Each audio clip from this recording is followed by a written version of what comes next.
Kuwait প্রবাসী সাইফুল ইসলাম সোহাগ বাড়ির ছাদেই গড়ে তুলেছেন স্বপ্নের বাগান। কংক্রিটের চার দেয়ালের মাঝে কার না মন চায় সবুজের ছোঁয়া পেতে, কিন্তু নাগরিক জীবনে যেখানে সুন্দরভাবে মাথা গোজার আশ্রয়টুকুরই বড় অভাব, সেখানে কোথায় পাবেন এক চিলতে সবুজ? গাছপালা তো দূরের কথা, আলো বাতাসেরও যেন বড় অভাব এখানে। কিন্তু তাই বলি কি বাসায় একেবারেই সবুজের ছোঁয়া থাকবে না?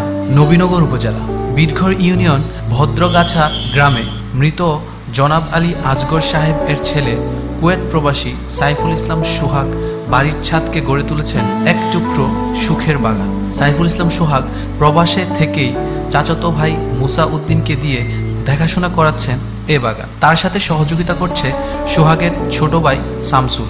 তিনি জানান, ইট পাথরের নগরে সবুজের ছোঁয়া একেবারে নেই বললেই চলে।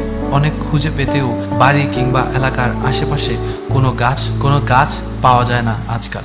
অথচ এই যান্ত্রিক শহরে সবুজ প্রকৃতি খুবই জরুরি।